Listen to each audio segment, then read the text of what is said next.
Dari dapur di rumah, kini kilang bertaraf dunia. Perniagaan sate berkembang menjadi usaha global bagi sebuah syarikat sate tempatan. Detik Personality kali ini menampilkan tauke sate global yang menerajui misi membawa rasa asli sate ke hampir setiap pelosok dunia.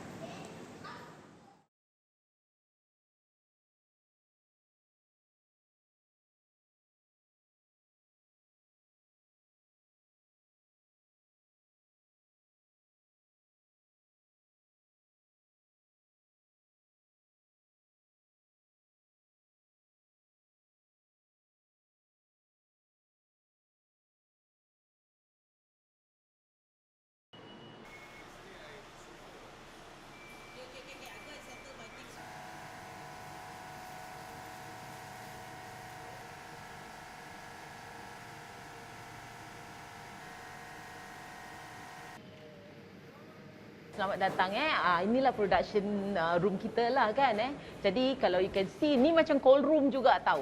Jadi kita make sure kalau daging ni kan kita kena make sure the temperature kan dekat dalam sini suhu dalam 12 hingga ke 15 darjah. Hari ini Puan akan tunjukkan proses-prosesnya. Betul. Jadi kita mempunyai 5 mesin untuk cucuk sate. Actually it's more macam production operator punya kerja kan. Jadi kalau tengok daripada mula kita ada daging-daging tu tinggal taruh aje dekat dia punya petak-petak mold dia. Dan tu nanti akan ditusuk oleh mesin sendiri. Dan di sini kita punya anchorman lah. Jadi tugas dia ialah memastikan beratnya betul. Tapi sebelum memastikan beratnya betul, bila dia tarik tu, dia kena pastikan setiap tusuk tu yang baiklah. Berapa besar kilang Puan ini? Kita 2 unit ni dalam 13,000 kaki persegi lah. Jadi berapa banyak cocok sate yang dihasilkan setiap hari? Setiap hari kalau kita running 5 mesin dalam 80,000 lah kita boleh dapat anggaran. Satu tahun tu berapa banyak? 1 tahun tak terkira lah. Kalau sekarang sekitar 80,000 cocok sate dihasilkan setiap hari. Pada permulaan pada tahun 1994 berapa banyak Puan? Permulaan kita sekadar cucuk tangan, manual. Jadi kalau manual tu kalau orang yang tak biasa tak boleh dapat 1,000 lah. Tapi kalau orang yang boleh biasa cucuk sate dalam sehari, bolehlah dapat dalam 1,200, 1,500.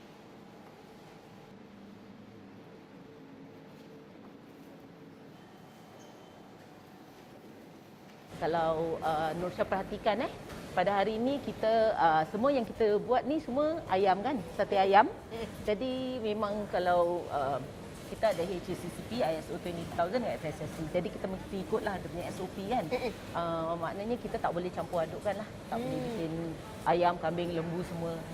Puan Samsia juga ada menghasilkan sate jenis meatless atau yang menggunakan bahan-bahan sayur-sayuran. Di tempat lain kita tak buat sebab kita dekat sini semua bahagian untuk daging. Jadi for meatless kita separate bilik yang lain. Saya difahamkan bahawa Puan juga mengeksport sate-sate Puan keluar negara. Bila kita terima daging tu kita kena pastikan bahawa yang menghantar di dalam freezer truck. Dan the temperature of the meat yang kita terima tu tak boleh dia ada guideline lain minus 18 degrees Celsius apa kan. Itu semua kita ambil kira dan kita pun kena check kotaknya tak koyak, tak ada bau apa-apa semua. Dan bila kita terima semua everything okay, kita terima, kita masukkan dalam kita punya cold room. Dan lepas tu bila kita masukkan dekat kita punya special towing room. Jadi itu semua mengikut SOP. Tadi kan kalau daging tu kan kita dah tow kan. Kita daripada towing nanti dia dah bersihkan, dia potonglah. Kita dah slice semua. Bila kita dah slice dah siap, kita masukkan ke mesin lah, marinating machine. Ni kita dah ada yang dah marinate lah Jadi saya buka lah. Kita dah taruh rempah semua. Dekat sini dia gaul lah. Jadi ni mesin ni is a vacuum tumbler. Jadi the way vacuum works is that jadi rempah tu meresap. Kalau tidak dulu kita dengan besin kan kita kena dengan uli tangan gitu. Itulah. Jadi ni alhamdulillah taklah jadi macam bodybuilder gitu kan.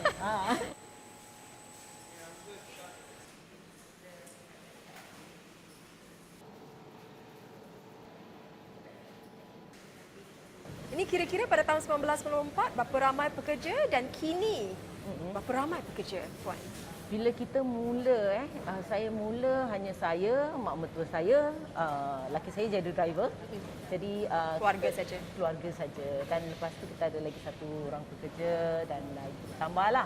Waktu tu nak cari tukang cocok sate yang boleh cocok sate tu pun susah jugalah. Then we have to train them. Itu yang sebabnya kita work with engineering company untuk menghasilkan mesin ni. Jadi bila menghasilkan mesin ni, we only need production operator. Jadi kita cuma ajar dia orang teknik untuk meletak, menyusun daging-daging tu. Yang lain the machine tinggal cocok ajalah. Tapi Mak Bia ni dia special. Dia kita punya senior. Daripada waktu saya dekat Shimi yang factory kedua, kilang yang kedua.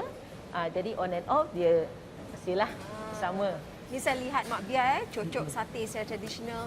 Ni Puan, saya pun nak belajar lah macam cocok sate.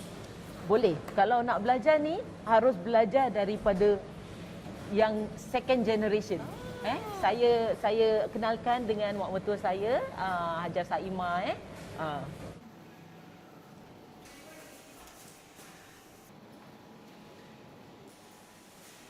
Generasi kedua, dia paling expert. Saya tinggalkan Nursha dengan Nyai. Nanti Nyai akan ajar macam mana nak Nyai cocok garang sate. tak? Tak, Nyai tak garang. Cocok banyak-banyak tau. Okey, boleh.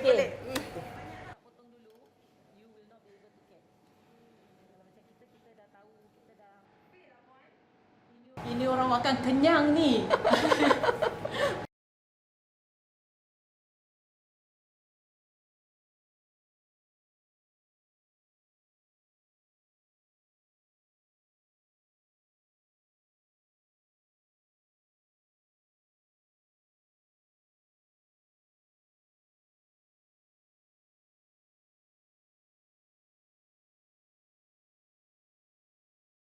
Ambil lidi dia, pegang lebih sikit lah. Kemudian gini ambil cocok ni. Jangan nampak lidi lah. Kan itu kalau nampak lidi nanti kita bakar dia hangus lidi dia. Nanti kita bakar jadi dia jatuh kan. Sambil-sambil kita cocok sate ni, Nyai cerita-cerita sikit lah. Ni boleh. permulaan Nyai buat sate kan? Ni berniaga dari rumah lah. Dari rumah lah. Tapi kita hantar banyak kopi tiam lah.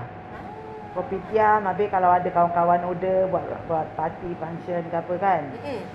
Kalau kita lama-lama restoran, dah tu masuk dekat hotel. Jam tu belum banyak orang bikin sate.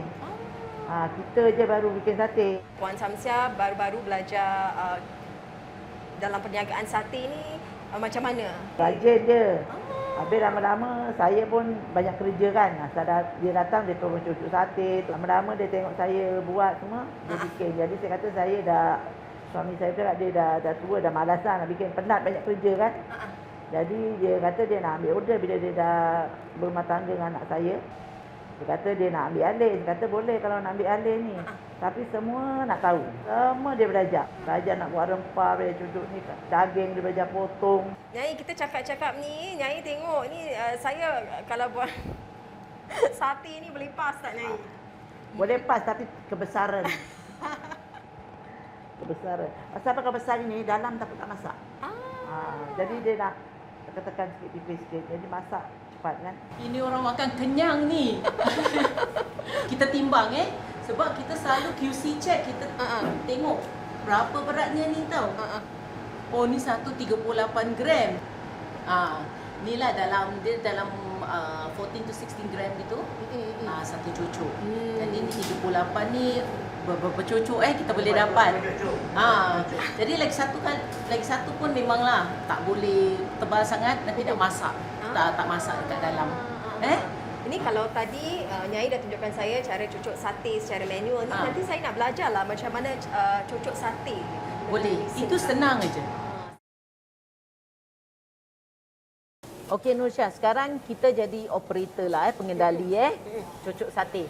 Okey, dah ready? Okey, dah ready. You on. Okey? Dah on belum? Jadi kita kena kejar. Kita taruh aja. Kita kejar Kita kejar Kejar susun cantik-cantik. So you kena susun. Susun kat sini. Sini boleh susun. Oh, Cepat sikit, cepat sikit. You kena kejar. You tak kejar nanti dia tertinggal kapal terbang ni.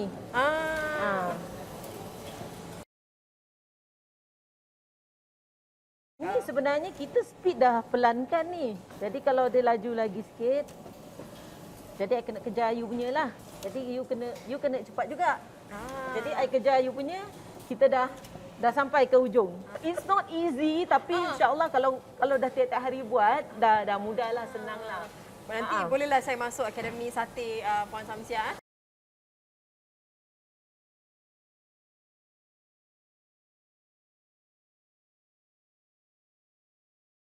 Kita dah dekat tempat masak ni, dah bau kan, kuah sate dia kan.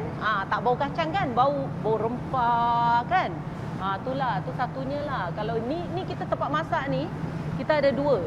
Bayangkan kalau dulu kita gunakan kuali tu, kawar tu yang besar. Sekarang kita mudah. Kita dah buat yang dekat factory ni, kita dah siapkan untuk paip dia, untuk jadi air. Dia dah tahu ni air, kita buka, kita tinggalkan aja sebab kita dah ada sukatan. Kita tinggal picit aja, kita dah program lah. Inilah orang yang banyak mengajar saya Malaysia, nak buat sate, saja itulah aja, not to give up lah. So in a way my mentor. Dia lah mantu private ni. Mantu kesayangan.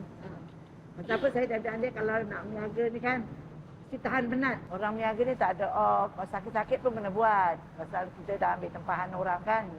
Jadi kalau nak holiday pun memang tak pernah holiday lah. Hari raya pun kena buat. Tak pernah holiday.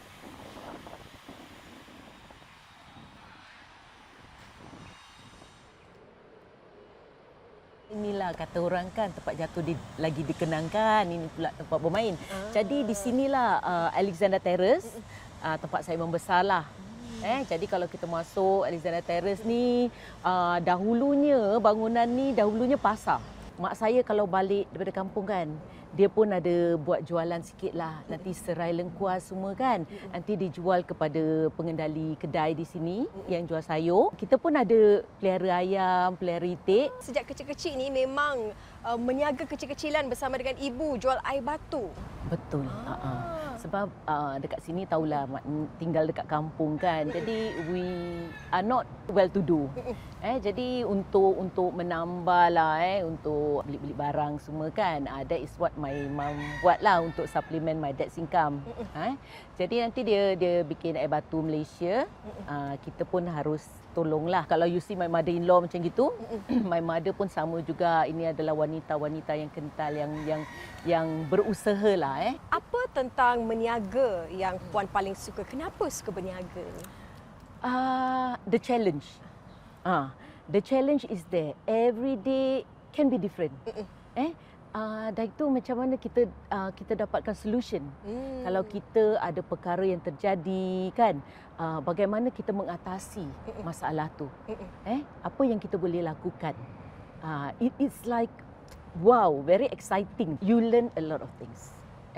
Daripada pertama kali saya berniaga macam mana nak I mean you are not born, dulu tak ada kursus macam berniaga kan. Jadi it's always a learning curve.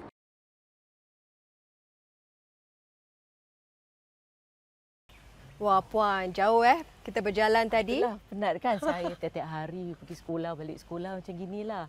Ni kita dah sampailah kira dekat dalam situ rumah kampung lah, rumah saya dulu. Apabila melalui kampung lama Puan Samsia, apa yang Puan Samsia bayangkan bila kali terakhir ke sini?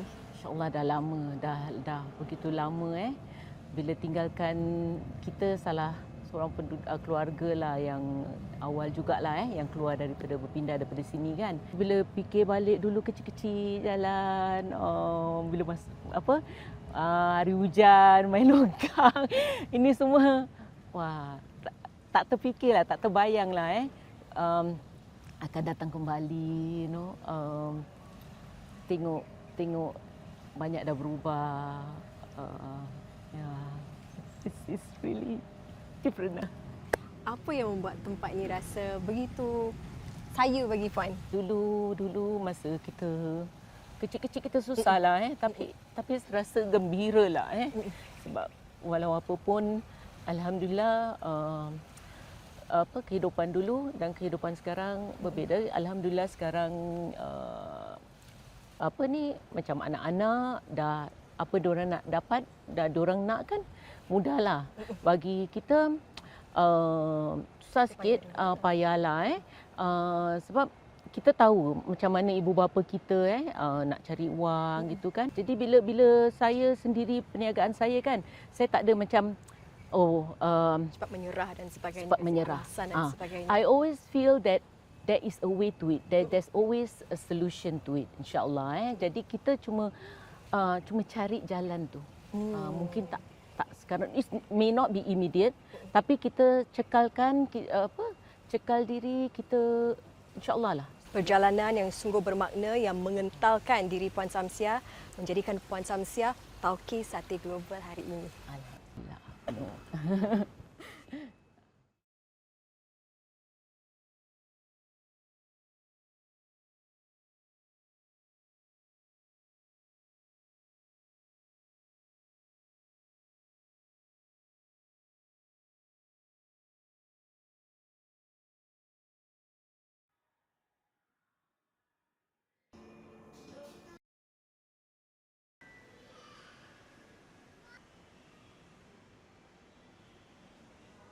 Terima kasih.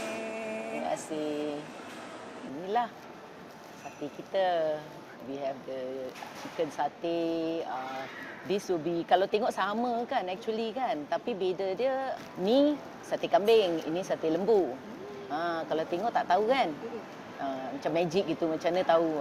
But for us, kita ada dia punya tip ni lah. Biru menandakan dia beef satay lah. And this is our hot and spicy dan babat. Sejak tahun 2010 tu, apa perbezaan dari segi cita rasa pelanggan terhadap sate? Kita pun supply hotel semua, changing lifestyle. Orang pun dah tak nak manis sangat kan. Itulah perbezaannya lah. Jadi sebab itu sampai sekarang kita punya sate kita dapat healthier choice. Apa yang membuat Puan rasa yakin untuk mengambil alih perniagaan ini? I work with NMCs before.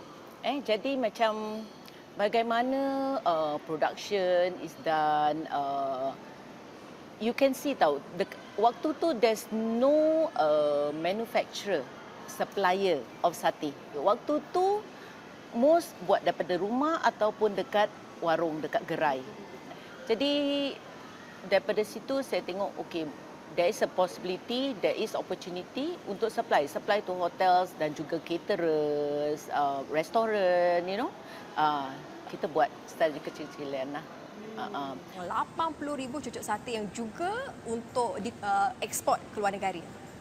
Juga termasuk. 80. Berapa agaknya nilai anggaran perniagaan Puan sekarang? Alhamdulillah.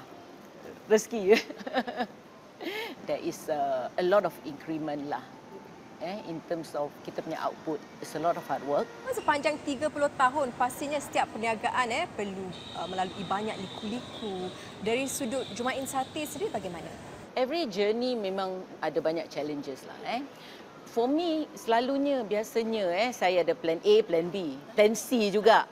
Macam situasi seperti SARS, situasi seperti COVID, these are the things yang kita tak boleh menjangkau.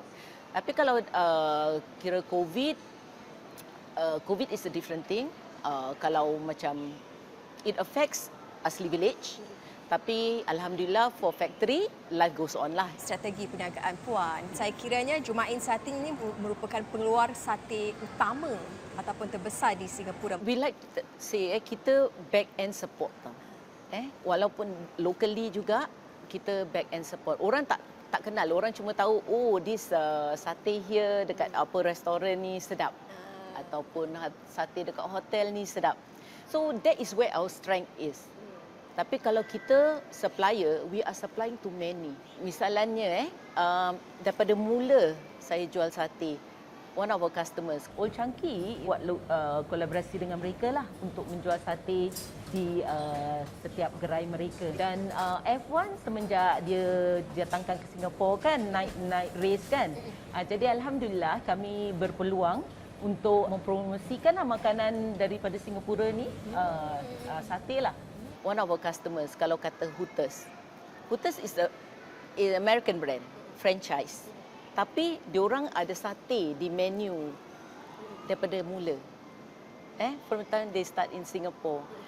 Jadi macam kalau orang cakap okey sate harus kedai jual sate specifically dekat warung, that's not true.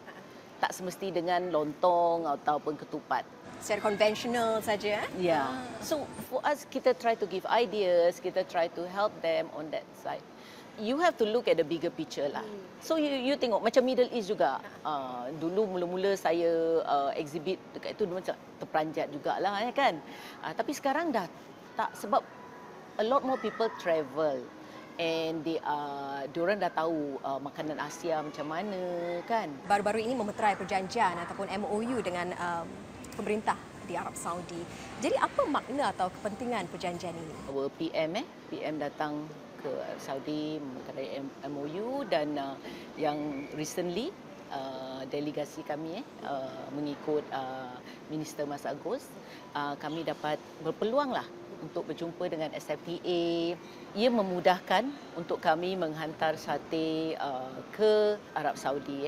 Kami boleh menambahkan lagi permintaan di sana.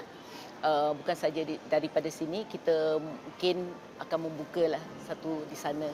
Puan, memulakan perniagaan ini bukan mudah, apalagi untuk melebarkan sayap ke luar negara. Kita mulakan daripada 600 square feet. Kita pindah ke 2,000 square feet dan lepas tu kita pindah ke 10,000 square feet. Okay, this is part and parcel of growth lah. Jadi bila kita grow, kita fikir, okay, kita perlukan banyak mesin. Bila kita perlukan banyak mesin, kita produce a lot. Jadi kalau kita cakap kita can supply to this pool aja kan sedikit. Okey, kita dah buat tu. Apa yang harus kita buat lepas tahap yang selanjutnya? Domestically kita dah okey, stable, alhamdulillah. Dan apa kalau kita nak keluar negara, kita nak ekspor luar negara, apa certification yang kita perlu ada? Tu yang sebab itu kita ada HACCP, kita ada ISO 22000, kita ada FSSC. Ini semua tentang keselamatan makanan, food hygiene. Okey, itu aja, itu tiga certification. Tapi yang lain kita ada macam ini kita ada Healthier Choice, kita ada Tasty Singapore, pengiktirafan ni sebagainya kita lakukan. Then from there, okey, kita MUIS halal, we are there. Jadi kita kira kita dah prepare. Okay, jadi apa langkah seterusnya? One of the thing that I did, bila itu, there is a trade mission, study mission ke Dubai. Okay, tu dalam tahun 2006. We are tapping on, there was a grant there, Singapura dan Malaysia. Okay, SMEs entrepreneurs pergi bersama untuk meneroka. From there bila dah tengok, kita cakap ada potensi dekat sini, there's opportunities. Tapi bagaimana kita nak masuk ke negeri ni? Itu. So we have to find a way. Okay, clear cut. Adakah menubuhkan satu syarikat di sana ataupun open office there? Tapi bagi kami cakap, okay, we must find a distributor. That will be a good one, distributor. What kind of distributor? So ini soalan-soalan semua kita mesti fikirlah. Kita kena tahu since kita daging dan juga frozen food, jadi kita perlu cari distributor yang sama. Jadi senang kan? Itu satu. Bagaimana kita nak cari? Kan? Then we identify, okay, there is this exhibition, one of the biggest exhibition lah in Dubai. Okay, namanya Gulf Food. So I went around asking people, can I share with you? Look, are you participating? You're participating kan? Can I share with your booth?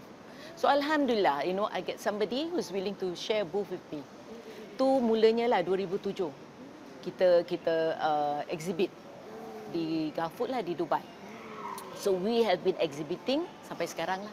Alhamdulillah. Puan Samsia, anda kini Tauke Sate Global. Jadi apa rancangan seterusnya? Kita sekarang, kita adalah rempah sate yang kita supply untuk B2B lah. Dan sekarang kita packing it in a smaller packing. Jadi untuk rumah, for retail, they can do it. Jadi kalau orang nak bawa keluar negeri untuk bikin sate ke apa, kita pun boleh menjual for the export market as well lah. Adakah anda punya rancangan untuk meneruskan legasi ini kepada generasi seterusnya, iaitu anak-anak anda? Buat masa ni anak saya yang sulung lelaki, jadi dia generasi keempat, dia sedang belajarlah. Walaupun memang anak-anak daripada kecil, daripada awal, diorang ada juga membantu, kalau tak dekat factory juga dekat sini, diorang ada tolong. Akhir sekali Puan Samsia, apa ciri-ciri dan nilai yang perlu ada untuk menjadi peniaga ataupun tauke global ni? Pertama sekali kita harus ada visi lah. Seperti when I first started. Okay, I know that I don't want to be dekat kedai daripada pagi sampai petang jual sate. Kan? So, I said there is opportunity untuk jual sate, untuk supply. Jadi, this comes from the vision. Jadi, kita from that vision, macam mana kita nak merealisasikan di sini kan. Jadi if we don't have that knowledge, kita pun tak boleh juga. Jadi kita pun mesti harus belajar. Kita belajar, find out, study. Knowledge is also important. Dan kalau kita perlu pertolongan, kita tak boleh malulah. Malu bertanya sesat jalan. Betul. Baiklah, terima kasih Puan Samsia Suliman atas perkongsian yang cukup bermanfaat dan usaha yang cukup dinamik. Ayuh kita bergambar.